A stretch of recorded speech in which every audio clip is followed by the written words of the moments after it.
Hi everyone! Welcome back to my mother's YouTube channel. So for today's video, itatry po natin lutuin ang chicken biryani. And first time ko po itong gagawin. Kaya let's start.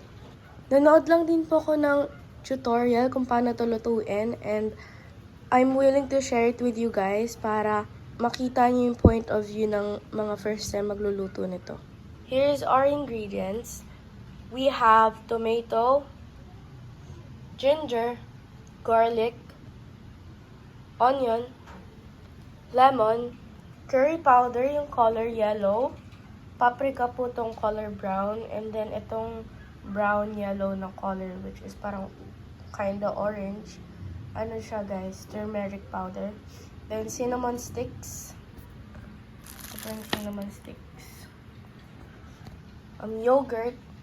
Wala pong plain na yogurt kaya yan na lang strawberry yung gagawin natin.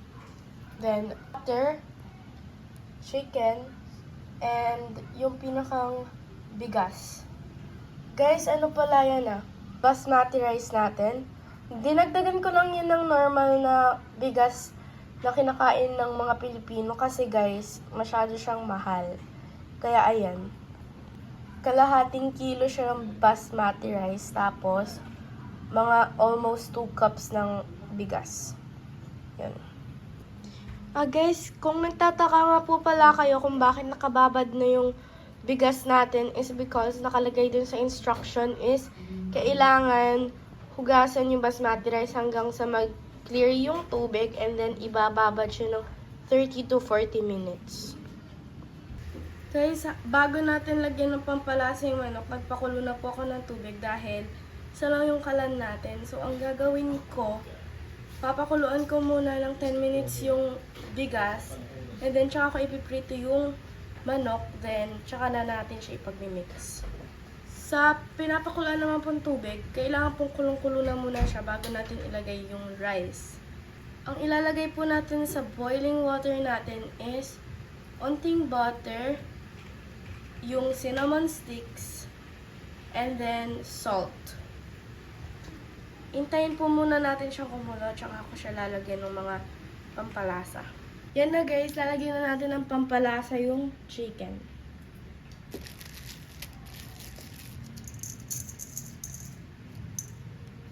Paprika.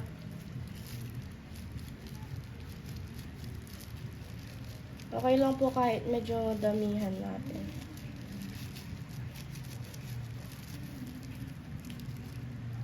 And next is turmeric powder.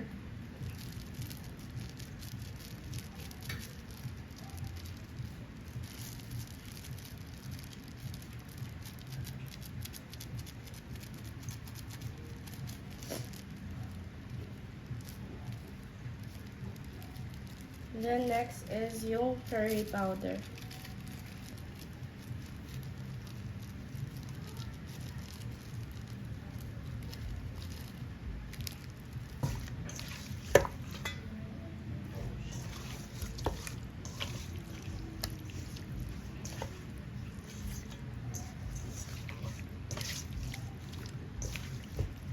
Ano po natin siya ng pepper.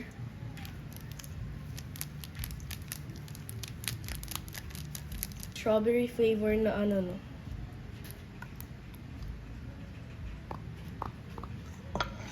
Ay! Ano na pala ako guys, nag-spatula kasi. Ayan. Then mix ulit.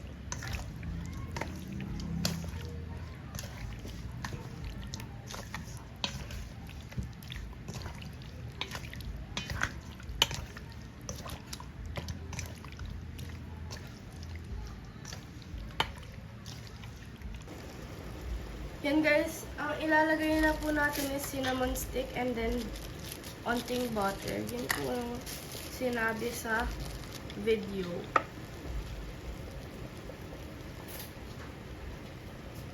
Onting butter lang.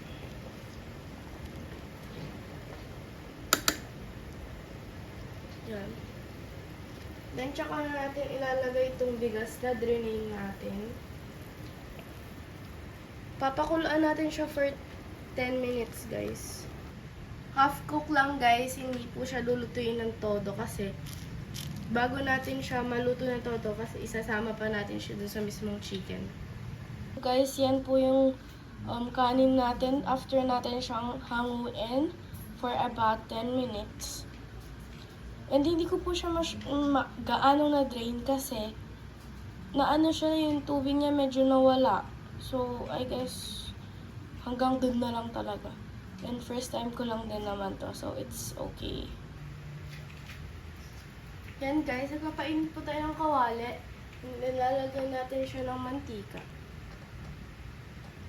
Medyo marami po kasi. I-toasted po natin yung sibuyas.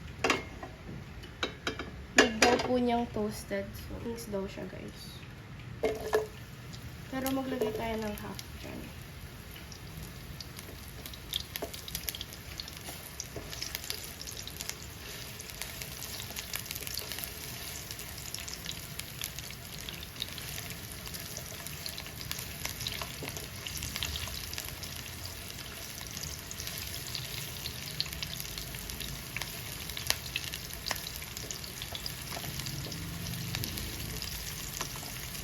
Guys, kapag ganyan na yung itsura niya, pwede na natin siyang hanguin.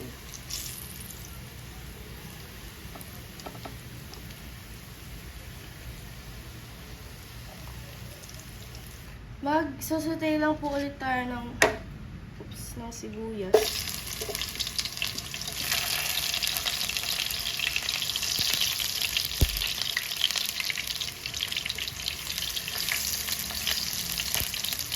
Then, on ginger.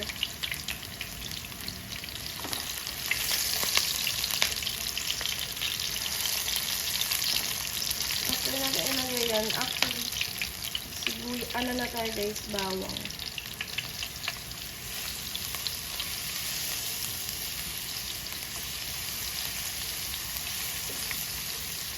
Then, ginger.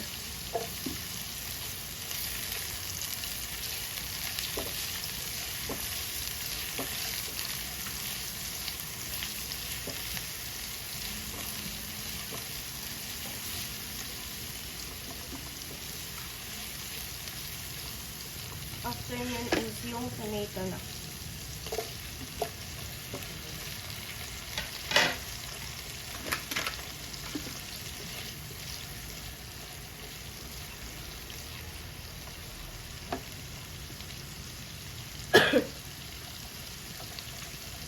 So, satay lang natin sila guys.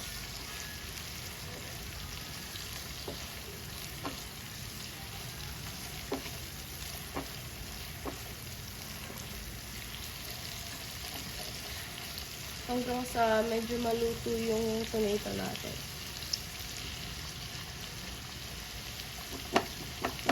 Fry na natin siya lahat.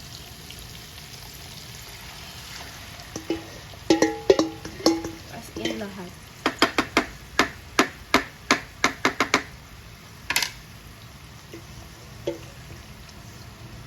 Ito yung sauce niya.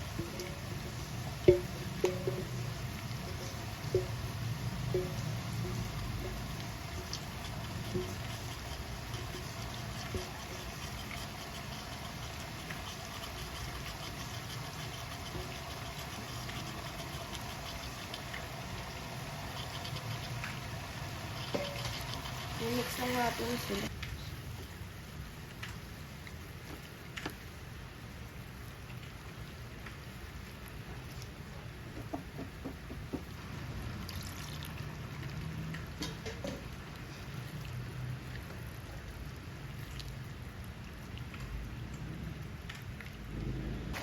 After guys ng ilang minuto, and luto na siya, ang next na naman natin gagawin is guys, same lang po ito na pinagkuluan natin ng kanin. Ngayon, ano na tayo? Lalagay na tayo here. Kasama yung manok. Magle-layer na tayo.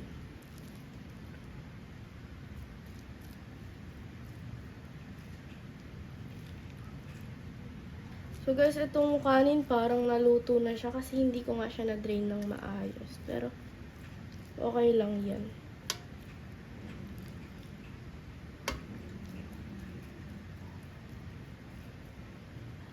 Maglalagay tayo ng manok dito.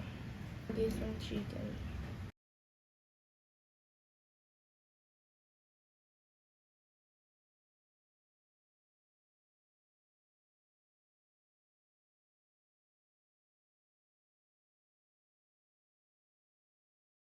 Onting sabaw.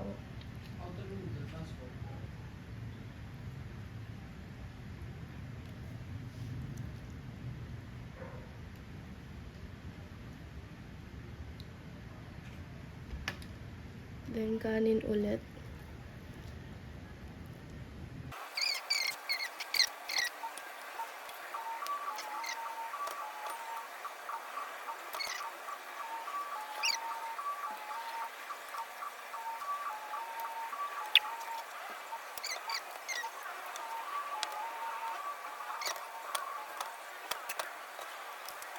Then next guys, maglalagay ulit tayo ng butter since ayun yung nakalagay dun sa video na pinanood ko kaninang tutorial. Palibot daw ng rice. So, gagawin natin yan.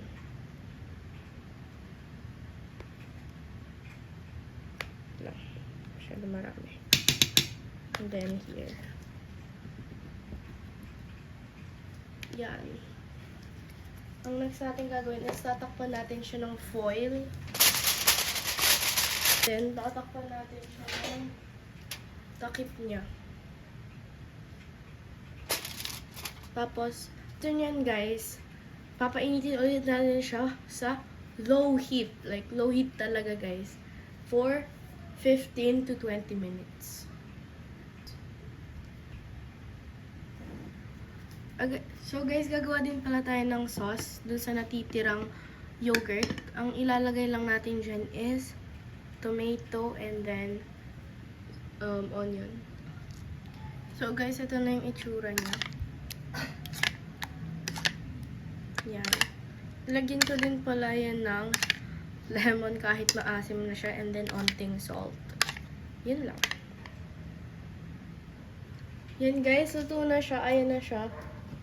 And then, let's taste it na. Kukuha tayo ng isang sandok. Yan siya, guys. Wow.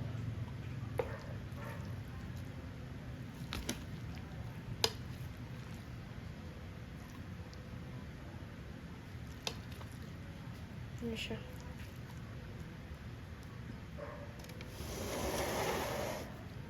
Yan. Kasama tong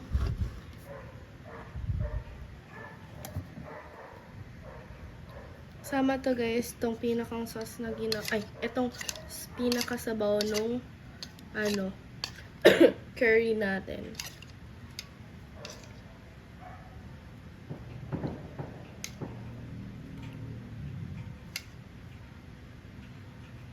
Wow. And then yung sauce na ginawa din natin, yogurt sauce. Try it guys if masarap siya, if approve siya or if hindi siya masarap.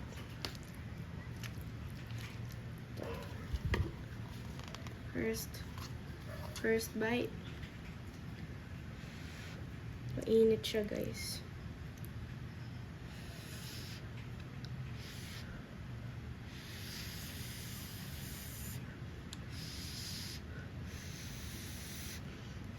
Ayoko naman mapasa yung bunganga ko, kaya inihipan ko talaga siya ng todo.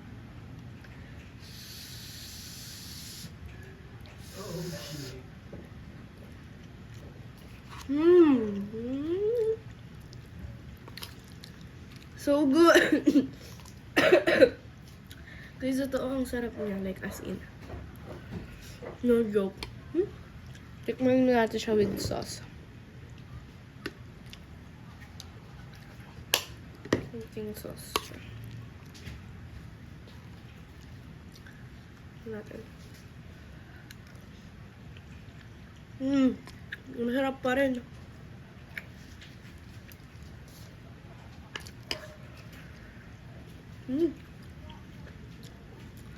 Kung ako sa inyo guys, try nyo na to. Sarap! Totoo.